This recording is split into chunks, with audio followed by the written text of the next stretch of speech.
उस समय जो वहाँ शंकराचार्य थे अंतरिक्ष, तो मुझे 5 घंटे अपने साथ रहकर कहते थे बागीचा में। लंबी वीडियो क्यों बनानी है? उन्होंने मुझसे कहा, सुनो कर्मचारी कुंजन, ये 72 की बात है।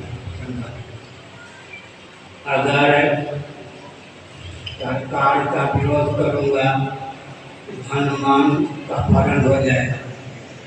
मुझे धन मान की रक्षा चाहिए, धन मान की वृद्धि चाहिए, इसलिए मैं शासन तंत्र का कभी विरोध नहीं करता। शास्त्र विरुद्ध इसलिए नहीं चलता कि मरने के बाद नरक न हो जाए। तो मैं तो बच्चे था बोली ना, मैंने कह दिया जहाँ आपको बोलना चाहिए वहाँ मौनी बाबा होके रह जाते हैं, अब आप कहाँ जाते हैं? मुझे तो नरक रहना चाहता।